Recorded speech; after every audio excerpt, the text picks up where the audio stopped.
ඕගොල්ලෝ මේ අදත් එකතු වෙලා ඉන්න chefstyle YouTube channel එකට සුබ දවසක් කියලා පිළිගන්නවා ඕගොල්ලෝ සිළු දෙනාම. අද මම ඔයගොල්ලොත් එක කතා කරන්නේ ඉතාමත්ම වැදගත් කාරණයක්. ඒ තමයි ඔයා ස්ටාර් හොටෙල් වල වැඩ කරනවා නම් ඕගොල්ලන්ට තියෙන බෙනිෆිට් මොනවද කියලා ඉතාමත්ම සරලව කෙටියෙන් කතා කරමු අපි මේ වීඩියෝ හරහා. ඔයා 3 ස්ටාර් හොටෙල් එකක වැඩ කරනවා වෙන්න පුළුවන්, 4 ස්ටාර් හොටෙල් එකක වැඩ කරනවා වෙන්න පුළුවන්, 5 ස්ටාර් හොටෙල් එකක වැඩ කරනවා වෙන්න පුළුවන්. ඕගොල්ලන්ට තියෙන ප්‍රතිලාභ එහෙම නැත්නම් බෙනිෆිට් මොනවද කියලා තමයි මේ වීඩියෝ හරහා කතා කරන්න බලාපොරොත්තු වෙන්නේ. ඔයා chef කෙනෙක් වෙන්න පුළුවන්, waiter කෙනෙක් වෙන්න පුළුවන්, එහෙම නැත්නම් housekeeping department එකේ වැඩ කරනවා වෙන්න පුළුවන්, එහෙම නැත්නම් room boy කෙනෙක් වෙන්න පුළුවන්, එහෙම නැත්නම් front office එකේ වැඩ කරනවා වෙන්න පුළුවන්, එහෙම නැත්නම් account section එකේ වැඩ කරනවා වෙන්න පුළුවන්. ඔයා කුමන ක්ෂේත්‍රයේ වැඩ කරුවත්, කුමන department එකේ වැඩ කරුවත් ඕගොල්ලන්ට අනිවාර්යයෙන්ම වැදගත් වෙනවා මේ වගේ දෙයක් දැනගෙන ඉන්න එක. ගොඩක් කට්ටිය මට කියන කාරණාවක් තමයි chef මට ස්ටාර් ලෙවල් එකේ හොටෙල් වලට වැටෙන්න බෑ. ඊට හේතුව තමයි මට ඉංග්‍රීසි බෑ. ඊපස්සේ දැනුම නැහැ, එක්ස්පීරියන්ස් එක නැහැ. මට හොටෙල් ස්කූල් සර්ටිෆිකේට් එකක් නැහැ. හොටෙල් ස්කූල් සර්ටිෆිකේට් එකක් තිබ්බත් මට බයයි යන්න. චෙෆ් මම වැඩ කරන්නේ කේටරින් එකක, එහෙම නැත්නම් පොඩි හොටෙල් එකක, රෙස්ටුරන්ට් එකක, එහෙම නැත්නම් වෙඩින් හෝල් එකක. ඒ වගේ තැනක තමයි මම වැඩ කරන්නේ. චෙෆ් මගේ කරියර් එකට ප්‍රශ්නයක් වෙයිද? පුළුවන් නම් පොඩි වීඩියෝයක් කරන්න කියලා ගොඩක් දෙනෙක් මගෙන් ඉල්ලුවා. ඒ නිසා තමයි මේ වගේ වීඩියෝයක් කරන් එන්නේ. මේ වගේ වීඩියෝ මම ගොඩක් කරලා තියෙනවා chefstyle YouTube channel එක හරහා. ඔයා channel එකට අලුත් නම් අලුත් පාට බටන් එක ක්ලික් කරලා දැන් subscribe කරන්න. ඔය යාළුවොත් අනිවාර්යයෙන් මේ වීඩියෝස් බලන්න කැමති තියට share කරන්න. අමතකවන මේ ලයික් උත් දාන්න යන්න. මේ වීඩියෝ එක ඉතාමත්ම අමාරුවෙන් තමයි කරන්නේ. ඊට හේතුව තමයි මාර අවුවත් තියෙන්නේ. දැන් වෙලාව 12යි. මේ පැත්තෙනුත් ෆෑන් එකක් දාලා තියෙන්නේ, මේ පැත්තෙනුත් ෆෑන් එකක් දාලා තියෙන්නේ. සමහර වෙලාවට එහෙම මේ නොයිස් එකේ ඊට හේතුව තමයි ෆෑන් දාලා තියෙන හින්දා. මේ වීඩියෝ එක වැදගත් වීඩියෝ එකක්. ඒ නිසා අන්තිම වෙනකම් බලන්න. ගොඩක් දේවල් ඉගෙන ගන්න පුළුවන් මේ වීඩියෝ එක හරහා. මම අර වීඩියෝ පටන් ගන්නකොට කිව්වා වගේ ඔයා chef කෙනෙක් වෙන්න පුළුවන්, එහෙම නැත්නම් waiter කෙනෙක් වෙන්න පුළුවන්, එහෙම නැත්නම් housekeeping department එකේ වැඩ කරනවා වෙන්න පුළුවන්, එහෙම නැත්නම් maintenance එකේ වැඩ කරනවා වෙන්න පුළුවන්, room boy කෙනෙක් වෙන්න පුළුවන්, එහෙම නැත්නම් bell boy කෙනෙක් වෙන්න පුළුවන්. කුමන ක්ෂේත්‍රයක වැඩ කරුවත් ඕගොල්ලන්ට මං කිය කාරණා අදාළයි. මං කතා කරන පළවෙනිම කාරණේ තමයි ඕගොල්ලන්ට pay sheet එක පාවිච්චි කරලා loan apply කරන්න පුළුවන්. loan apply කරන්න තව criteria තියෙනවා. උදාහරණයක් විදිහට ගත්තොත් රජයේ සේවකයෝ දෙන්නෙක්ගෙන් 3 දෙනෙක්ගෙන් sign ලබා ගන්න ඕන. ඒ නමුත් ඕගොල්ලන්ට loan එකක් ලබා ගන්න apply කරන්න පුළුවන් මේ pay sheet එකේ තියෙනවා නම් ඒකත් ඕගොල්ලන්ට ලොකු benefit එකක් මේ කාලේ හැටියට. දෙවෙනි කාරණේ තමයි free food, free accommodation, සමහර වෙලාවට free transport. ඒ දේවල් බලලා තමයි අනිවාර්යයෙන්ම ඔය ස්ටාර් දෙන කම්පැනි ඒ හොටෙල් වලට ස්ටාර් ලබා දෙන්නේ.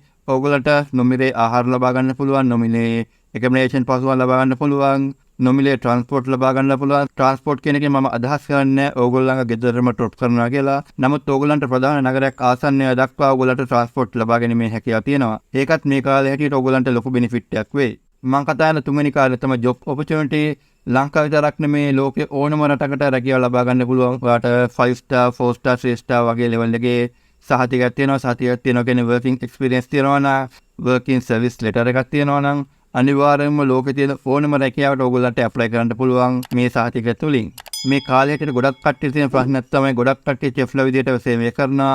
උදාහරණයක් විදිහට ගත්තොත් catering service වල, bakery වල, restaurant වල, එහෙම නැත්නම් wedding hall වල, ඒ වගේ ආයතන වල සේවය කරනවා. ඒගොල්ලන්ට කිසිම working certificate එකක් ගන්න chance එකක් නැහැ. මොකද ඒව සාමාන්‍ය පිළිගත්ත හොටෙල් නොවන නිසා ඒකෙන් service letter එක ලබා ගත්තත් ලෝකයේ කිසිම තැනක පිළිගැනීමක් නැහැ. මට දෙන්නේ තුනෙක් කතා කරුවා ඒ සම්බන්ධව. ඒ නිසා තමයි මම මේ වීඩියෝ එක plan කරුවේ. ඒ නිසා පුළුවන් තරම් උත්සාහ කරන්න ඔය අවුරුදු 16ක 17ක 18ක 19ක 20ක විතර වගේ වයසක පසු වෙන නගි කෙනෙක් නම් මල්ලි කෙනෙක් නම් පුළුවන් තරම් උත්සාහ කරන්න අඩුම තරමේ 3 star level එකේ හොටෙල් එකකටවත් සම්බන්ධ වෙන්න.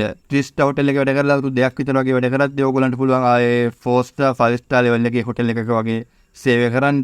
ඕගොල්ලන්ට ලොකු ඉල්ලුමක් තියෙනවා ඒ වගේ එක්ස්පීරියන්ස් එකක් තියෙනවා නම්. මං කතා කරන හතරවෙනි කාරණය තමයි ETF සහ සර්විස් charge. ඒ වගේ දේවල් පවා මේ ස්ටාර් හොටෙල් වලින් ලබා ගන්න පුළුවන්. අවුරුදු 5ක් විතර වගේ ඔයා එකම ස්ථානයේ වැඩ කරනවා නම් ඕගොල්ලන්ට ETF වගේ ෆයිල් එකක් ඕපන් කරනවා. ඕගොල්ලන්ට හැම මාසෙකම සර්විස් charge එකක් ලබා ගන්න පුළුවන්. සමහර 5 star හොටෙල් වල profit share එකක් පවා ලබා ගන්න පුළුවන්. ඒ වගේ benefit පවා ලබා ගන්න පුළුවන් මේ ස්ටාර් හොටෙල් වල වැඩ කරද්දී. මං කතා කරන ඊළඟ කාරණේ තමයි family event.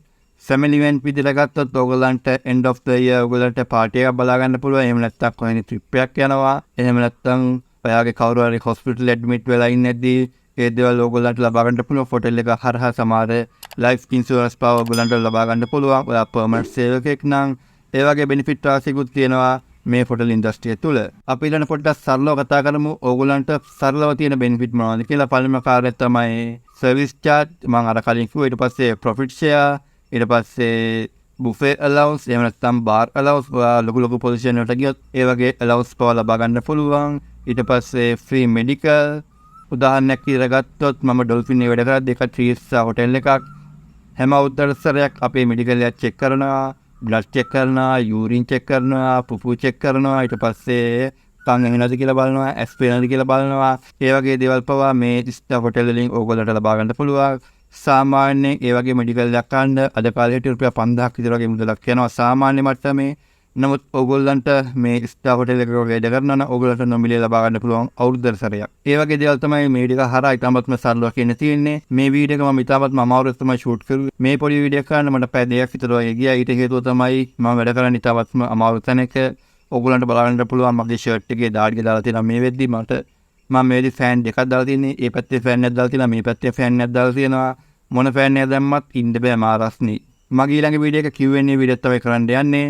ඕගොල්ලන්ට තියෙන ප්‍රශ්න මේ වීඩියෝ එකට පල්ලෙන් ඕගොල්ලන්ට දාන්න පුළුවන්. ඔයාලට යම් කිසි ප්‍රශ්නයක් අහන්න තියෙනවා නම් ඒ ප්‍රශ්නේ පැහැදිලිව කෙටියෙන් කමෙන්ට් සෙක්ෂන් එකේ කමෙන්ට් කරන්න. අනිවාර්යයෙන්ම මම ඒවට උත්තර සපයනවා. ලබන සතියේ Q&A වීඩියෝ තමයි කරන්නේ. අනිවාර්යයෙන්ම ඒකත් බලන්න. මේ වගේ අලුත් වීඩියෝ එකකින් හැම වෙනකම් මම ගිය දෙන්නම්. මම චෙෆ් මිලාන්.